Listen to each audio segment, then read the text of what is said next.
On December 3, 1903, Charles Morrison writhed in agony on the marble floor of his mansion's dining room, blood streaming from his mouth as convulsions racked his body.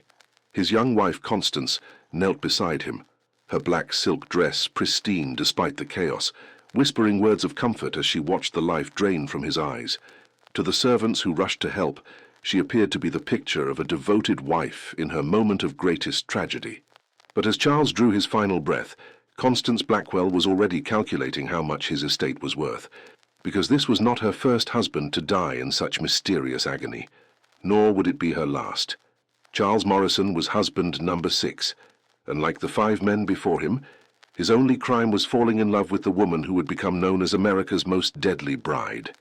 This is the macabre history of Constance Blackwell, the charming widow who turned marriage into murder and mourning into $1 million enterprise. For over 2 decades, she perfected the art of poison, seduction, and inheritance fraud, leaving behind a trail of graves that stretched across 3 states and 7 husbands. She was not merely a killer. She was a criminal mastermind who transformed the sacred institution of marriage into a systematic operation for acquiring wealth through the calculated murder of men who trusted her with their hearts and their lives. What you're about to hear will challenge everything you believe about love, trust, and the depths of human evil that can hide behind the veil of respectability. Constance Minerva Webb was born in 1858 in a modest farmhouse outside Springfield, Illinois, the daughter of Methodist preacher Samuel Webb and his wife Martha, a former schoolteacher whose intelligence and education set her apart from most frontier women. From her earliest years, Constance displayed the combination of striking beauty and keen intellect that would later make her so dangerous to the men who encountered her. The Webb family was not wealthy, but they were respectable members of their rural community. Samuel Webb's position as a circuit preacher brought the family into contact with people from various social classes, and young Constance learned early to observe and adapt to different social situations. She possessed an intuitive understanding of human nature that enabled her to identify what people wanted to see and to present herself accordingly. Constance's formal education was more extensive than most women of her era received, thanks to her mother's insistence that intelligence was the key to escaping the limitations that confined women to lives of domestic servitude. Martha Webb taught her daughter not only the traditional feminine accomplishments of music, drawing, and household management, but also mathematics, literature, and the art of persuasion that would prove crucial to Constance's future criminal career. By age 16, Constance had developed into a strikingly beautiful young woman whose combination of innocence and sophistication attracted attention from men throughout the region. She possessed dark hair, pale skin, and penetrating blue eyes that seemed to see into people's souls, along with a melodious voice and graceful demeanor that made her the center of attention at social gatherings. More importantly, Constance had learned to use her beauty and intelligence as tools for manipulation and control. She discovered that men would reveal their deepest secrets, their greatest fears, and their most valuable possessions to a beautiful woman who appeared to hang on their every word. This knowledge would become the foundation of her criminal methodology. Constance's first marriage, at age 18, was to Thomas Blackwell, a prosperous merchant 20 years her senior who had been immediately captivated by her beauty and apparent devotion. The marriage appeared to be a love match that elevated Constance from the modest circumstances of her father's parsonage to the comfortable lifestyle of a merchant's wife in Springfield's growing business district. Thomas Blackwell owned a general store and small warehouse that served the farming communities surrounding Springfield. His business acumen and reputation for honest dealing had made him moderately wealthy, and he was considered one of the town's most eligible bachelors before Constance captured his attention during a church social function. The courtship between Thomas and Constance was brief but intense, with the older man apparently overwhelmed by the attention of such a beautiful and accomplished young woman. Those who knew Thomas later remarked that he seemed almost intoxicated by Constance's presence, making decisions about their relationship with uncharacteristic haste and generosity. Within 6 months of their meeting, Thomas and Constance were married in an elaborate ceremony that was considered one of the social events of the year in Springfield. The new Mrs. Blackwell appeared to be genuinely devoted to her husband, taking an active interest in his business affairs and social connections, while maintaining the perfect image of a supportive and loving wife. For the first year of their marriage, the Blackwells appeared to be ideally suited to each other. Thomas's business prospered under Constance's influence, as her charm and social skills attracted new customers and strengthened relationships with existing clients. She proved to be an excellent hostess, whose dinner parties became highly sought-after invitations among Springfield's social elite. However, those closest to Thomas began to notice changes in his health and behavior during the second year of their marriage. He complained frequently of stomach ailments and fatigue that seemed inconsistent with his previously robust constitution. His business partners noted that he had become increasingly dependent on Constance's opinions and seemed reluctant to make decisions without consulting her first.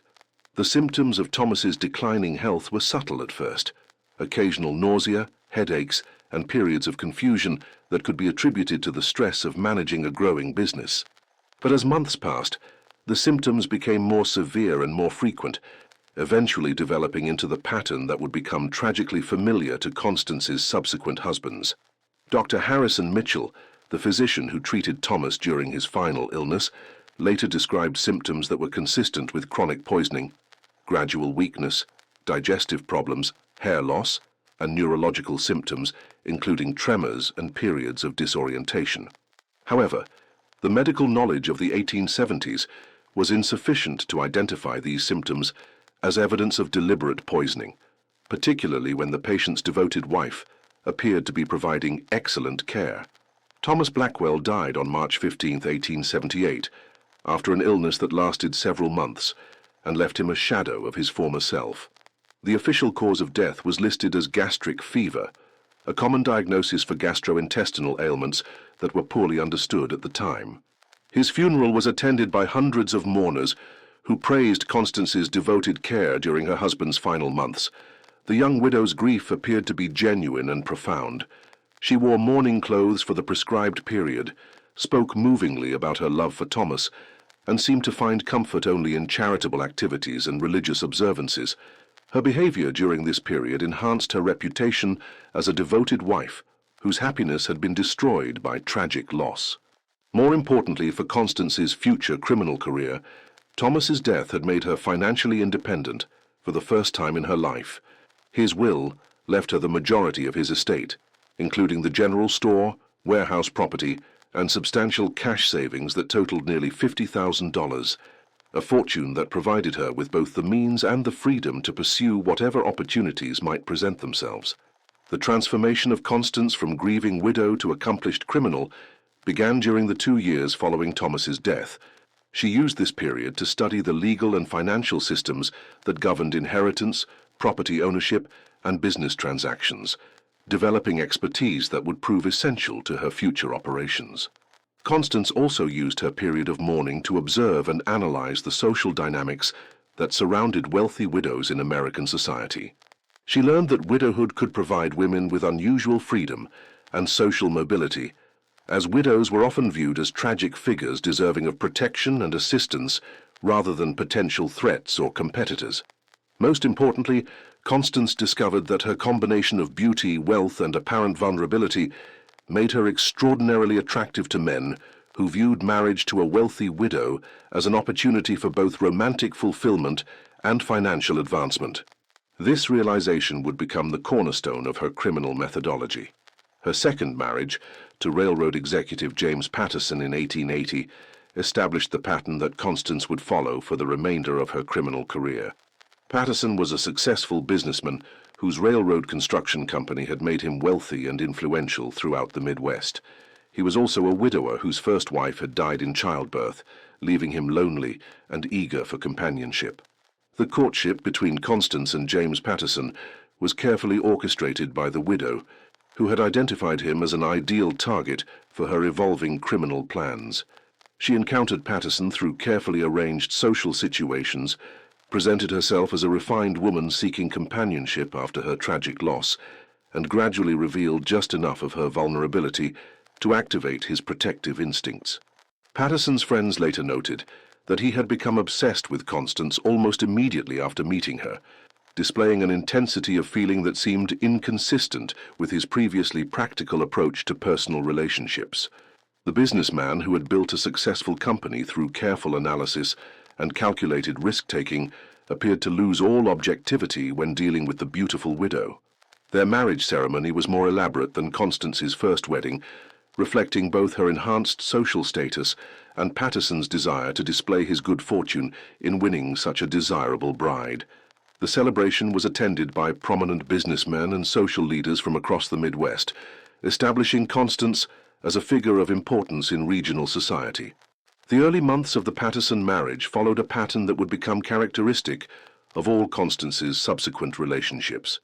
She presented herself as a devoted wife whose primary concern was her husband's happiness and success, while quietly learning everything possible about his business affairs, financial holdings, and family relationships.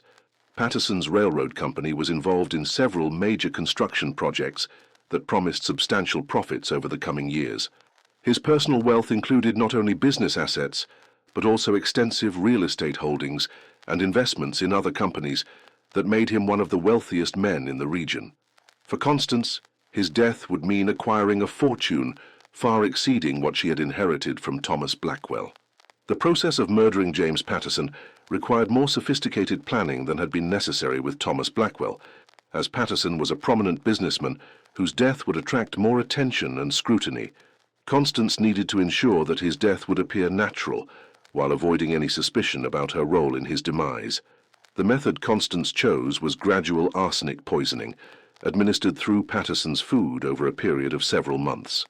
Arsenic was readily available as a component of various household and agricultural products, making it easy to obtain without arousing suspicion. When administered in small doses over extended periods, arsenic poisoning produced symptoms that closely resembled various common illnesses. Patterson's decline followed the same pattern as Thomas Blackwell's final months. Gradual onset of digestive problems, increasing weakness and fatigue, hair loss, and neurological symptoms that physicians attributed to various natural causes. Constance's apparent devotion to her ailing husband enhanced her reputation while providing her with opportunities to monitor and control his medical treatment. Dr. Charles Harrison, who treated Patterson during his final illness, was impressed by Constance's knowledge of medical matters and her dedication to providing her husband with the best possible care. She consulted multiple physicians, tried various treatments, and spared no expense in seeking remedies for Patterson's mysterious ailment.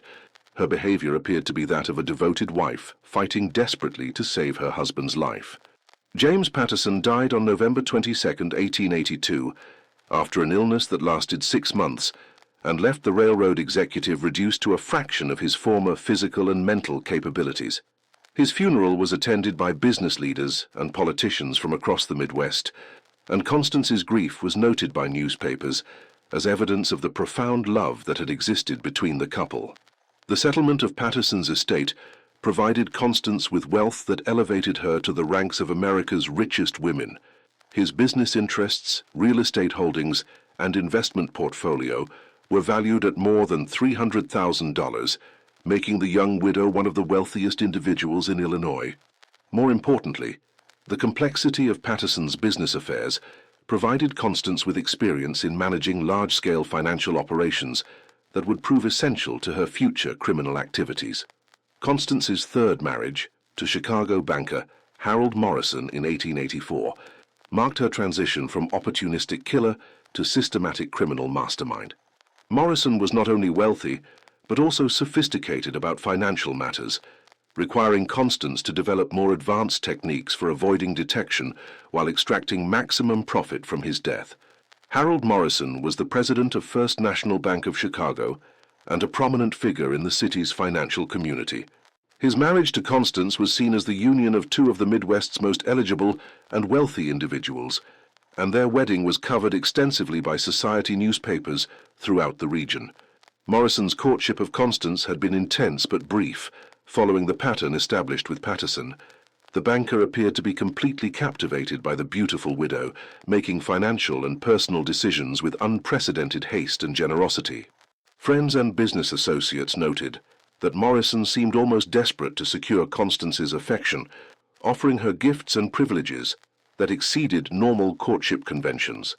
The marriage provided Constance with access to Chicago's highest social circles and most exclusive cultural institutions. She became a patron of the opera, contributed generously to charitable organizations, and hosted social events that were attended by the city's most influential families. Her reputation as a cultured and philanthropic woman provided perfect cover for her criminal activities. More importantly, Morrison's position in the banking industry gave Constance insights into financial systems and investment opportunities that she used to enhance her criminal operations. She learned about securities markets, real estate development, and business financing techniques that enabled her to maximize profits from her inherited wealth while planning future acquisitions through marriage and murder. The murder of Harold Morrison required unprecedented sophistication due to his prominence and the likelihood that his death would be investigated thoroughly. Constance needed to ensure not only that the death appeared natural, but also that no evidence would connect her to any suspicious circumstances surrounding her husband's demise. The method she chose was a combination of arsenic and strychnine, administered through Morrison's evening brandy over a period of 4 months. This combination produced symptoms that could be attributed to heart disease or stroke, conditions that were common causes of death among men of Morrison's age and professional stress level.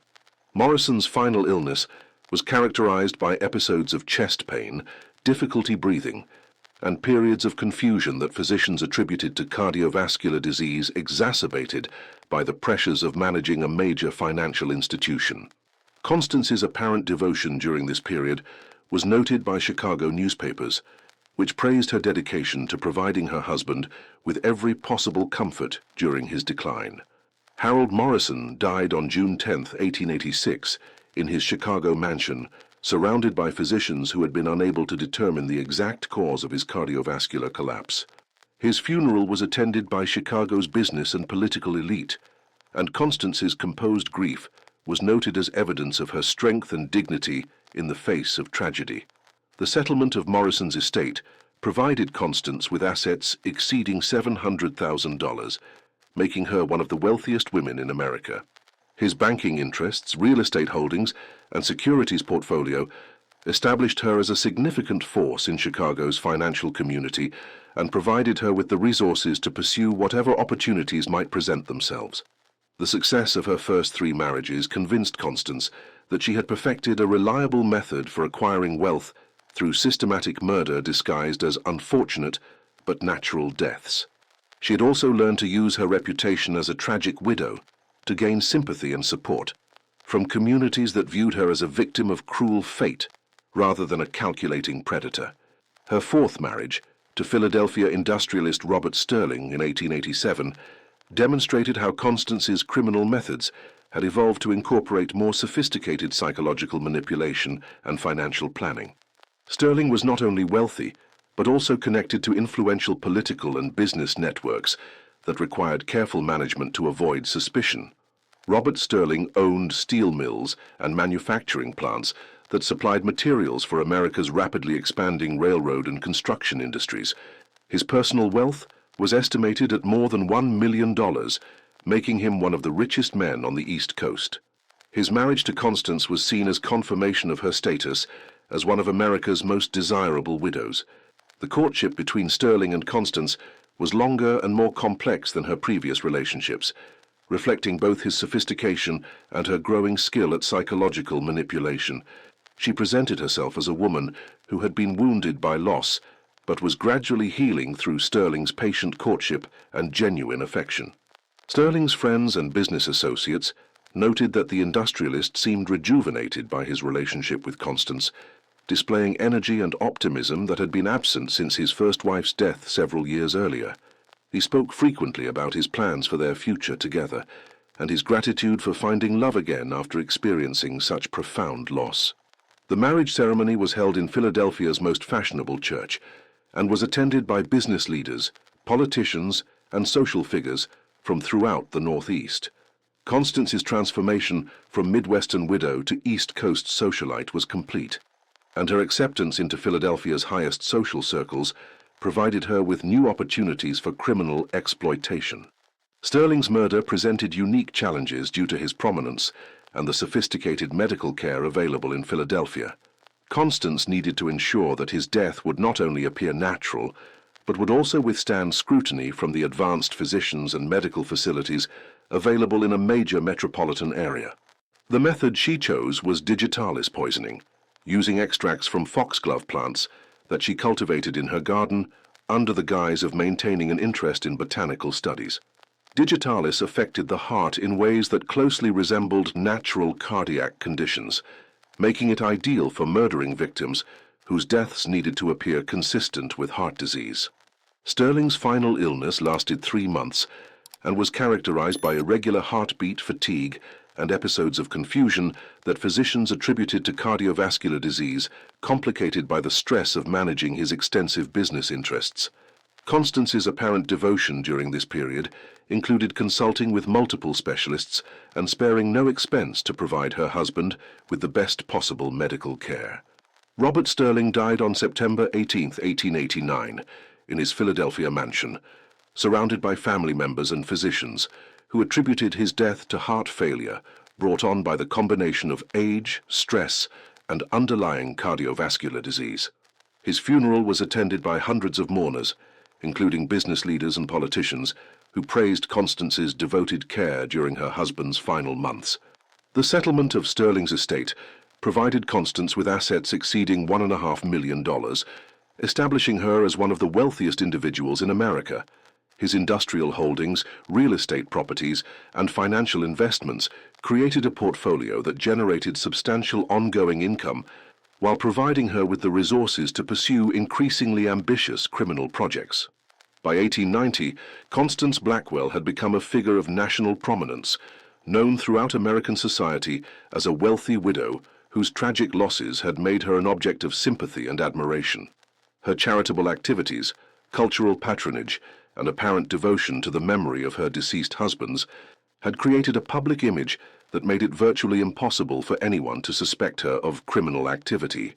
Her 5th marriage, to Boston shipping magnate Edward Thornton in 1891, represented the pinnacle of her criminal sophistication and the beginning of the investigation that would eventually expose her crimes. Thornton was not only extraordinarily wealthy, but also connected to international business networks that attracted attention from federal authorities and foreign governments. Edward Thornton's shipping company controlled trade routes between America and Europe, making him one of the most influential businessmen in international commerce. His personal wealth was estimated at more than $2 million, and his marriage to Constance was covered by newspapers throughout America and Europe as the union of 2 of the most prominent figures in transatlantic society. The courtship between Thornton and Constance was complicated by the international nature of his business interests, which required her to develop new techniques for managing their relationship across multiple jurisdictions and legal systems. She needed to understand not only American laws regarding inheritance and property rights, but also the international regulations that governed Thornton's business empire. Thornton's murder required unprecedented planning due to the likelihood that his death would be investigated by multiple agencies and jurisdictions. His international business connections meant that his death would attract attention from federal authorities, foreign governments, and international business organizations that possessed sophisticated investigative capabilities. The method Constance chose was a combination of mercury and lead poisoning, administered through Thornton's medications over a period of 6 months. These heavy metals produced neurological and physical symptoms that could be attributed to various natural diseases, while avoiding the characteristic patterns associated with more commonly used poisons. Edward Thornton died on April 7, 1893, after an illness that left him physically and mentally incapacitated. His death was attributed to complications from what physicians diagnosed as progressive neurological disease, though the exact cause remained unclear despite consultations with specialists from America and Europe. The settlement of Thornton's estate was complicated by the international nature of his business interests and the involvement of foreign governments and corporations in his shipping empire. The legal proceedings took more than a year to complete and attracted attention from federal authorities who were concerned about the implications of transferring control of strategic shipping assets to a single individual. Constance's 6th marriage, to Chicago industrialist Charles Morrison in 1895 would prove to be her final criminal success and the beginning of her downfall. Morrison was not only wealthy, but also connected to federal officials and international business networks that possessed the resources and motivation to investigate suspicious circumstances surrounding his death. Charles Morrison had built his fortune through steel production and railroad construction, accumulating assets worth more than $3 million that made him one of America's richest individuals. His marriage to Constance was seen as the culmination of her rise to the pinnacle of American society, but it also attracted attention from investigators who had begun to notice the unusual pattern of deaths among her husbands. The investigation that would ultimately expose Constance's crimes began during Morrison's final illness, when federal agents and private investigators hired by Morrison's business associates began examining the circumstances surrounding the deaths of her previous husbands. What they discovered would shock American society and lead to one of the most sensational criminal trials of the 19th century. Morrison's death on December 3, 1903, marked the end of Constance's criminal career and the beginning of a legal battle that would consume the remainder of her life. The evidence against her was overwhelming, including forensic analysis of her previous husband's remains, financial records showing the systematic acquisition of their assets, and testimony from witnesses who had observed suspicious circumstances surrounding each death. The trial of Constance Blackwell began in Chicago in June 1904 and lasted for 6 months, attracting national and international attention as prosecutors presented evidence of systematic murder spanning more than 20 years. The case represented one of the first major prosecutions to rely heavily on forensic evidence and scientific testimony about poison detection and chemical analysis. The prosecution's case was built around the pattern of deaths among Constance's husbands, the consistent presence of toxic substances in their remains, and the financial benefits that accrued to Constance from each death. The evidence showed that she had systematically murdered 6 husbands for their wealth, accumulating assets worth more than $7 million through her criminal activities. The defense attempted to argue that Constance was a victim of circumstance whose unfortunate history of losing husbands to natural causes had made her the target of unfair suspicion and prosecution. They claimed that the deaths were coincidental and that the forensic evidence was inconclusive or contaminated. However, the scientific evidence was overwhelming, particularly the testimony of Dr. Margaret Wilson, a pioneering forensic toxicologist who had developed new techniques for detecting poison in human remains. Dr. Wilson's analysis revealed the presence of arsenic, strychnine, digitalis, mercury, and lead in the remains of all 6 husbands, providing definitive proof of deliberate poisoning. The jury deliberated for less than 4 hours before returning guilty verdicts on all counts of murder in the first degree.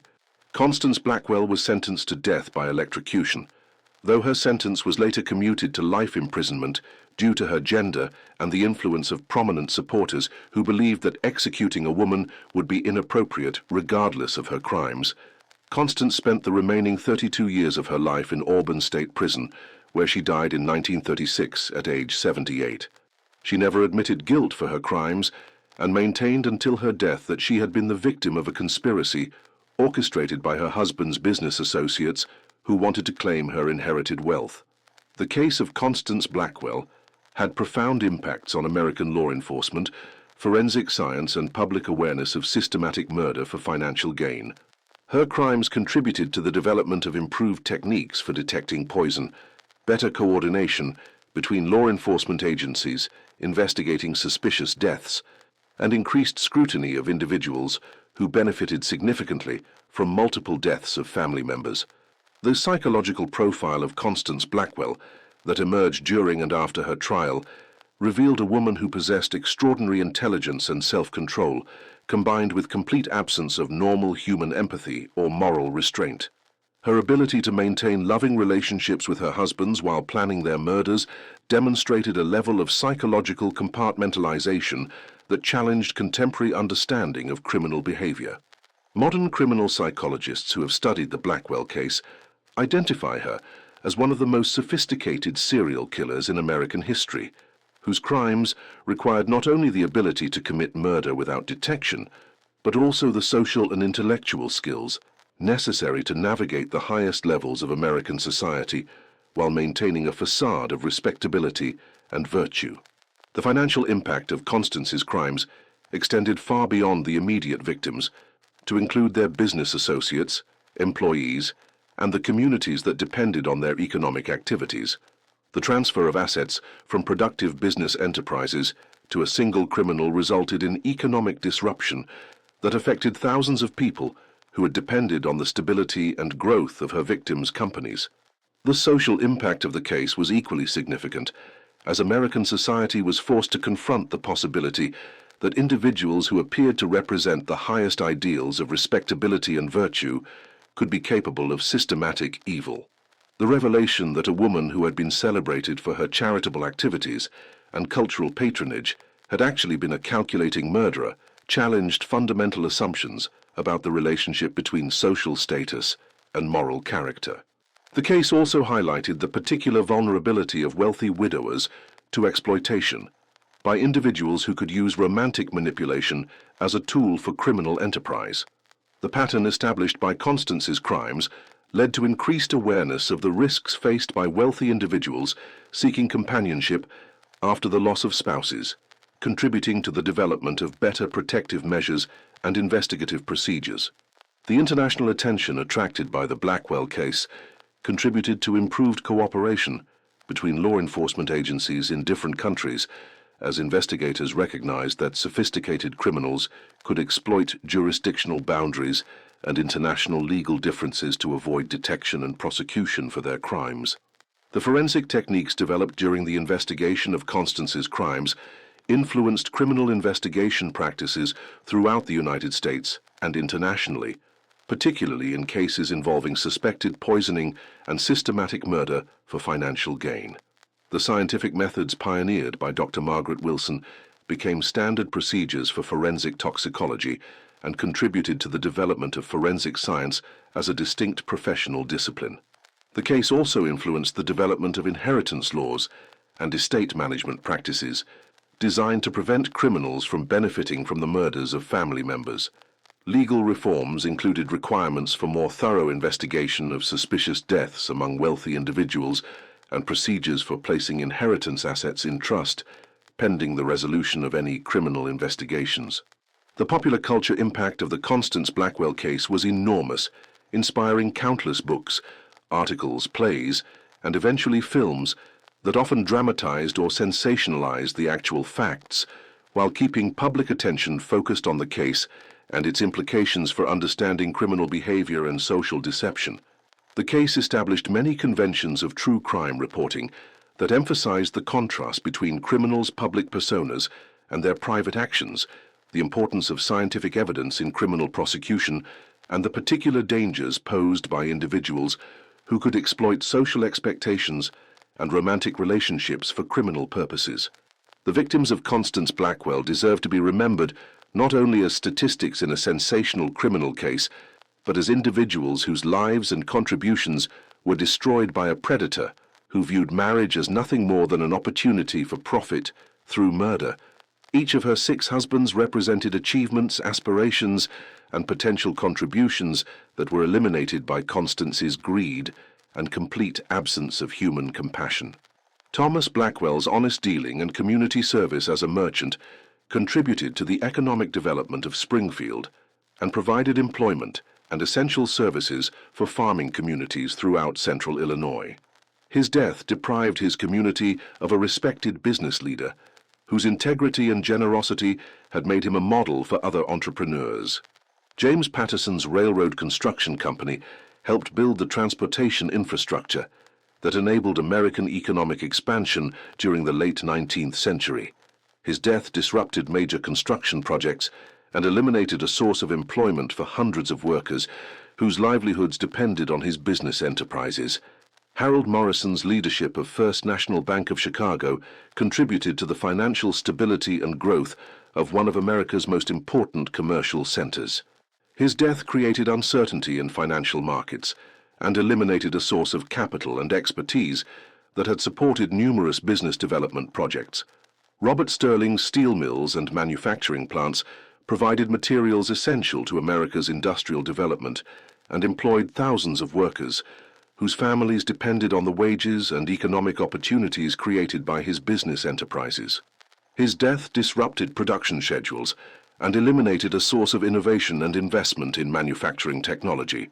Edward Thornton's shipping company facilitated international trade that contributed to American economic growth and cultural exchange with European nations. His death created uncertainty in international business relationships and eliminated a source of transportation services that supported both American exports and foreign imports. Charles Morrison's steel production and railroad construction activities contributed to American infrastructure development and provided employment for thousands of workers in heavy industry and construction trades. His death disrupted major industrial projects and eliminated a source of technical expertise and business leadership. The collective impact of these 6 deaths extended far beyond the immediate loss of life to include economic disruption, social instability, and the destruction of business enterprises that had provided employment and services for thousands of people. Constance's crimes represented not only individual murders, but also attacks on the economic and social fabric of American society. The legacy of Constance Blackwell's crimes continues to influence law enforcement, forensic science, and public awareness of the dangers posed by individuals who exploit romantic relationships for criminal purposes. Her case serves as a permanent reminder that evil can flourish behind facades of respectability and social prominence, and that vigilance against systematic criminal behavior must extend beyond law enforcement to include the communities and social networks that surround potential victims. The story of Constance Blackwell demonstrates that the most dangerous predators are often those who appear most trustworthy and respectable, using their social skills and apparent virtue to gain access to victims who would never suspect that their loving spouse might be planning their murder for financial gain.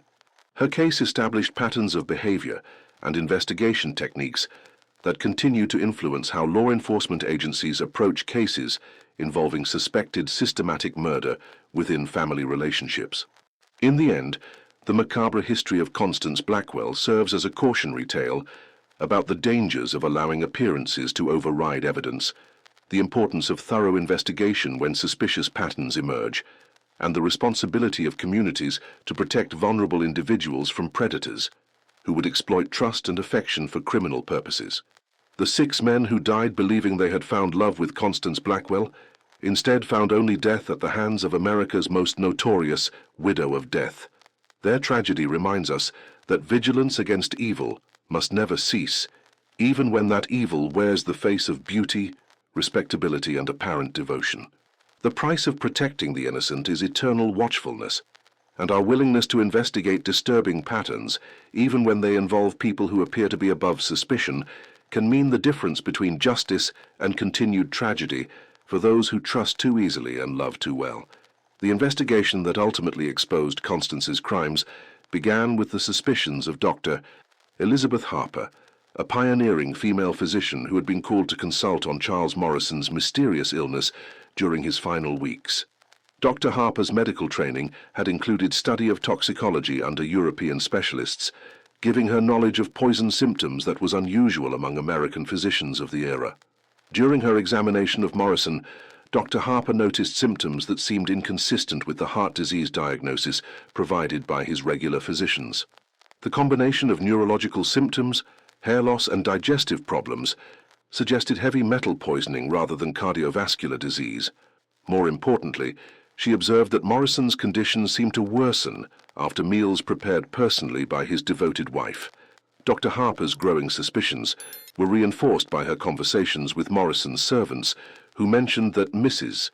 Morrison had been extremely particular about preparing her husband's food personally, and had dismissed several long-time household staff members who had attempted to assist with cooking duties.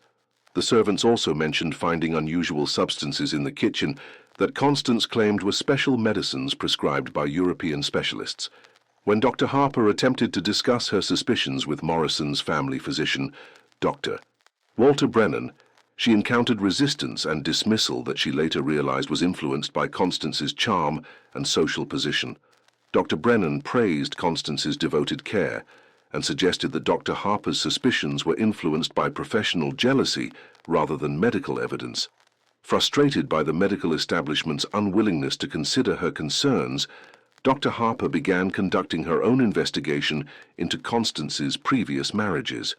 Using her connections with physicians in other cities, she discovered a disturbing pattern of similar symptoms and mysterious deaths among men who had been married to the woman known as America's most tragic widow.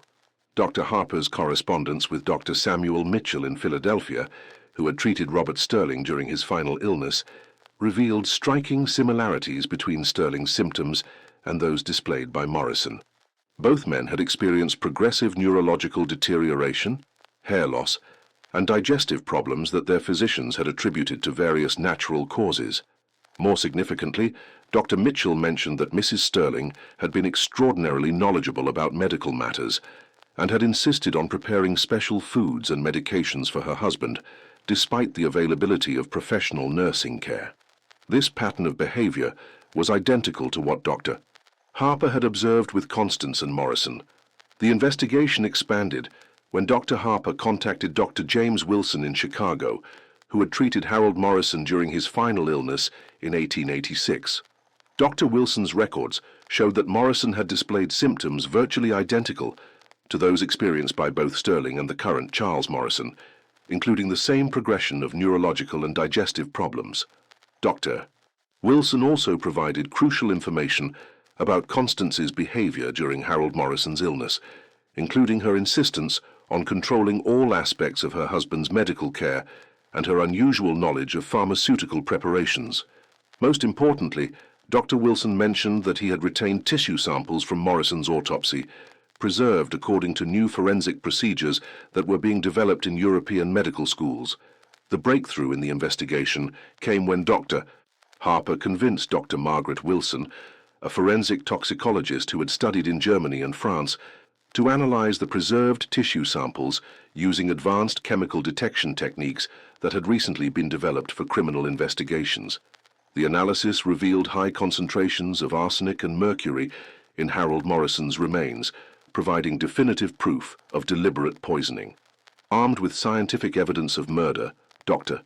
Harper contacted federal authorities and presented a comprehensive case showing that Constance had systematically poisoned at least 3 husbands using methods designed to mimic natural diseases. The evidence was compelling enough to justify exhuming the remains of Constance's other deceased husbands for forensic analysis. The exhumation process, conducted in secret to avoid alerting Constance to the investigation, revealed evidence of poisoning in all 6 of her deceased husbands. The forensic analysis showed that each death had involved different combinations of toxic substances, demonstrating Constance's evolving sophistication in murder methods and her efforts to avoid detection by varying her techniques. Thomas Blackwell's remains showed evidence of chronic arsenic poisoning administered over several months, consistent with Dr. Harper's analysis of the symptoms described in his medical records. James Patterson's body contained traces of both arsenic and strychnine, indicating that Constance had experimented with combining different poisons to achieve more rapid results. Harold Morrison's remains confirmed the presence of arsenic and mercury, while Robert Sterling's body showed evidence of digitalis poisoning that had been carefully calibrated to mimic heart disease. Edward Thornton's remains revealed a complex combination of mercury and lead that had produced the neurological symptoms attributed to progressive brain disease. The forensic evidence against Constance was overwhelming, but federal authorities recognized that prosecuting such a prominent social figure would require careful preparation and coordination between multiple jurisdictions where her crimes had been committed. The case attracted attention from the newly established Federal Bureau of Investigation, which assigned its most experienced agents to ensure that the prosecution would be successful. Agent Robert Hayes, who led the federal investigation, recognized that Constance's case represented a new type of criminal enterprise that required sophisticated understanding of both forensic science and financial crime. Her systematic acquisition of wealth through marriage and murder had created a criminal operation that crossed state boundaries and involved complex legal and financial transactions. The financial investigation revealed the full scope of Constance's criminal enterprise, showing that she had accumulated assets worth more than $7 million through the systematic murder of her husbands. Her wealth had been carefully invested in diverse portfolios that included real estate, securities, and business enterprises that generated substantial ongoing income. More importantly, the financial analysis revealed that Constance had been using her inherited wealth to finance increasingly elaborate criminal operations, including the purchase of rare poisons from European sources, the employment of private investigators to research potential victims, and the establishment of false identities that could be used to conceal her criminal activities. Agent Hayes' investigation also uncovered evidence that Constance had been planning to expand her criminal operation by recruiting other women to marry wealthy men who could be murdered for their assets. Correspondence found in her private papers revealed detailed plans for establishing what amounted to a criminal organization specializing in matrimonial murder for financial gain. The recruitment operation had already begun, with Constance using her social connections to identify attractive young women who possessed the intelligence and social skills necessary for seducing wealthy targets. She had been training these women in the techniques of poison administration, financial manipulation, and social deception that had made her own criminal career so successful. The discovery of this expansion plan elevated Constance's case from individual serial murder to conspiracy to commit organized criminal activities across multiple states.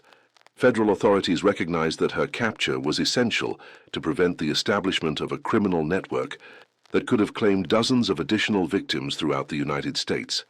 The arrest of Constance Blackwell on March 15, 1904, was conducted with unprecedented secrecy and security due to concerns that her wealth and social connections might enable her to escape justice. Federal agents coordinated the operation with local law enforcement to ensure that she could not use her resources to evade capture or eliminate evidence of her crimes. Constance's reaction to her arrest demonstrated the psychological control and manipulative skills that had enabled her criminal career. Rather than displaying guilt or attempting to flee, she maintained her composure and immediately began working to present herself as the victim of a conspiracy, orchestrated by jealous rivals and greedy business associates who wanted to claim her inherited wealth. Her defense strategy relied heavily on her reputation as a devoted wife and charitable woman whose tragic history of losing husbands to natural causes had made her the target of unfair suspicion and persecution. She claimed that the forensic evidence was unreliable or contaminated, and that the pattern of deaths was coincidental rather than criminal. The defense team assembled by Constance included some of America's most prominent criminal attorneys, paid for with the wealth she had accumulated through murder. These attorneys argued that the scientific methods used to detect poison in her husband's remains were experimental and unreliable, and that convicting someone based on such evidence would set a dangerous precedent for the American legal system. However, the prosecution's case was strengthened by the testimony of Dr. Margaret Wilson, whose expertise in forensic toxicology had been recognized internationally as the most advanced available in criminal investigations. Dr. Wilson's testimony provided clear scientific evidence that each of Constance's husbands had been deliberately poisoned using methods designed to mimic natural diseases. The prosecution also presented extensive evidence of Constance's sophisticated understanding of poison administration, including her purchase of rare toxins from European suppliers, her experiments with different combinations of substances, and her careful timing of poison doses to achieve desired effects while avoiding detection. The financial evidence demonstrated that Constance had systematically acquired wealth through her husband's deaths, and had used that wealth to finance increasingly elaborate criminal operations. The pattern of financial benefit following each death was too consistent to be explained by coincidence, providing compelling evidence of motive for systematic murder. The trial testimony also revealed the psychological sophistication of Constance's criminal methods, including her ability to maintain loving relationships with her victims while planning their deaths, her manipulation of medical professionals to avoid suspicion, and her use of social position and charitable activities to create a public image inconsistent with criminal behavior. The most damaging evidence came from Constance's own writings, discovered during searches of her properties after her arrest. Her personal journals contained detailed records of her criminal activities, including victim selection criteria, poison administration schedules, and observations about the effectiveness of different murder methods. One particularly incriminating journal entry, dated November 1902, described Constance's planning for Charles Morrison's murder with clinical detachment that revealed her complete absence of normal human emotion. Subject displays typical male weakness for female attention and concern, she wrote. Standard mercury protocol should produce desired symptoms within 4 months, while avoiding suspicion from medical professionals. The journal entries also revealed Constance's contempt for her victims and her view of marriage as nothing more than a business transaction designed to transfer wealth from trusting men to herself. Her descriptions of her husband's final illnesses showed satisfaction with their suffering, rather than the grief that she had displayed publicly. The psychological testimony presented during the trial provided insights into Constance's criminal personality that challenged contemporary understanding of female criminal behavior. Expert witnesses described her as possessing extraordinary intelligence and self-control combined with complete absence of empathy or moral restraint. Dr. Henry Matthews, a psychiatrist who had studied criminal psychology in European institutions, testified that Constance represented a new type of criminal personality that used social skills and apparent virtue to facilitate systematic predatory behavior. Her case demonstrated that the most dangerous criminals might be those who appeared most respectable and trustworthy. The trial also featured testimony from servants and social acquaintances who had observed Constance's behavior during her marriages. These witnesses provided evidence of the calculating nature of her relationships and the systematic way she had gathered information about her husband's business affairs and financial holdings. Mary Sullivan, who had worked as a housemaid in the Sterling household, testified about Constance's unusual behavior during Robert Sterling's final illness. She described how Constance had insisted on preparing all of her husband's meals personally and had dismissed long-time servants who attempted to assist with cooking duties. Sullivan also testified about finding unusual substances hidden in Constance's personal belongings, including powders and liquids that Constance claimed were special medicines, but which had no identifying labels or medical documentation. The servant's testimony provided crucial evidence about Constance's methods for concealing and administering poisons. The testimony of business associates revealed how Constance had used her position as a grieving widow to manipulate estate settlements and business transactions that maximized her financial benefits from her husband's deaths. These witnesses described her sophisticated understanding of legal and financial procedures that enabled her to claim assets quickly while avoiding suspicious delays or investigations. The international aspects of Constance's crimes were revealed through testimony about her connections with European suppliers of rare poisons and her use of foreign banking systems to conceal the sources of her wealth. These activities demonstrated the global scope of her criminal enterprise and her ability to exploit international legal differences to avoid detection. The prosecution's closing argument emphasized the systematic nature of Constance's crimes and the devastating impact of her actions on victims, families, and business communities throughout the United States. The prosecutor described her as a predator who had perverted the institution of marriage into an instrument of death and financial exploitation.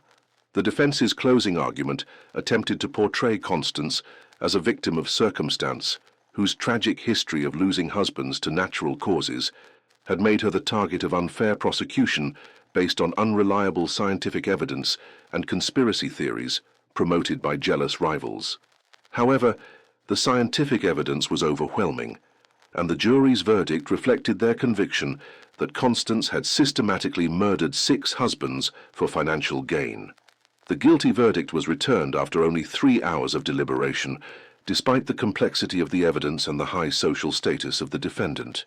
The sentencing phase of the trial revealed the full extent of public outrage at Constance's crimes, as newspapers throughout the country demanded the harshest possible punishment for what they described as the most callous and systematic criminal enterprise in American history. Judge William Harrison, who presided over the trial, described Constance's crimes as representing a fundamental betrayal of the trust that made civilized society possible. He noted that her abuse of the institution of marriage had created dangers for all wealthy individuals seeking companionship and had undermined social institutions that depended on mutual trust and good faith. The judge's sentencing statement emphasized the premeditated nature of Constance's crimes and the sophisticated planning that had enabled her to avoid detection for more than 20 years. He noted that her criminal enterprise had evolved continuously, becoming more sophisticated and dangerous over time, rather than being limited to opportunistic individual acts. The death sentence imposed on Constance was later commuted to life imprisonment due to legal challenges and social pressure from advocates who argued that executing a woman, regardless of her crimes, would be inappropriate and contrary to American values of protecting femininity and motherhood. Constance's incarceration at Auburn State Prison was marked by continued attempts to manipulate staff and other inmates, demonstrating that her criminal personality remained unchanged despite her conviction and imprisonment. She attempted to establish herself as a leader among the female prisoners and used her intelligence and social skills to gain privileges and special treatment. Prison records show that Constance never expressed genuine remorse for her crimes or acknowledged the suffering she had caused to her victims and their families. Instead, she continued to claim innocence and maintained that her conviction had been the result of conspiracy by jealous rivals and corrupt law enforcement officials. Her behavior in prison included attempts to recruit other inmates into criminal schemes, efforts to manipulate guards and administrators, and systematic violations of prison rules that demonstrated her continued belief that normal social and legal constraints did not apply to her. Constance's death in 1936 ended one of the most notorious criminal careers in American history, but her case continued to influence law enforcement, forensic science, and public awareness of systematic murder for financial gain long after her death. The forensic techniques pioneered during her investigation became standard procedures for detecting poison in criminal cases, while her methods of financial manipulation led to reforms in inheritance laws and estate management practices designed to prevent criminals from profiting from the murder of family members. The psychological insights gained from studying Constance's criminal personality contributed to the development of criminal profiling techniques and improved understanding of how apparently normal individuals could commit systematic violence while maintaining facades of respectability and virtue. Modern criminal psychologists who have studied the Blackwell case identify her as one of the most sophisticated and dangerous serial killers in American history, whose crimes required not only the ability to commit murder without detection, but also the social and intellectual skills necessary to navigate the highest levels of society while maintaining criminal operations over decades. The case also highlighted the particular vulnerability of wealthy individuals to exploitation by predators who could use romantic manipulation as a tool for criminal enterprise, leading to increased awareness and protective measures for those seeking companionship after the loss of spouses. The impact of Constance's crimes on American society extended far beyond the immediate victims to include broader effects on social trust, legal institutions, and cultural attitudes toward marriage and wealth that influenced American development for generations after her death. The story of Constance Blackwell serves as a permanent reminder that the most dangerous predators are often those who appear most trustworthy and respectable, and that vigilance against systematic criminal behavior must never cease, even when evil wears the face of beauty, charm, and apparent virtue. Her 6 victims deserve to be remembered not as statistics in a sensational criminal case, but as individuals whose lives, achievements, and contributions were destroyed by a predator who viewed human beings as nothing more than sources of wealth to be harvested through systematic deception and murder. The legacy of America's most notorious widow of death continues to remind us that the price of protecting the innocent is eternal vigilance, and that our willingness to investigate disturbing patterns and suspicious circumstances can mean the difference between justice and continued tragedy for those who trust too easily and love too deeply.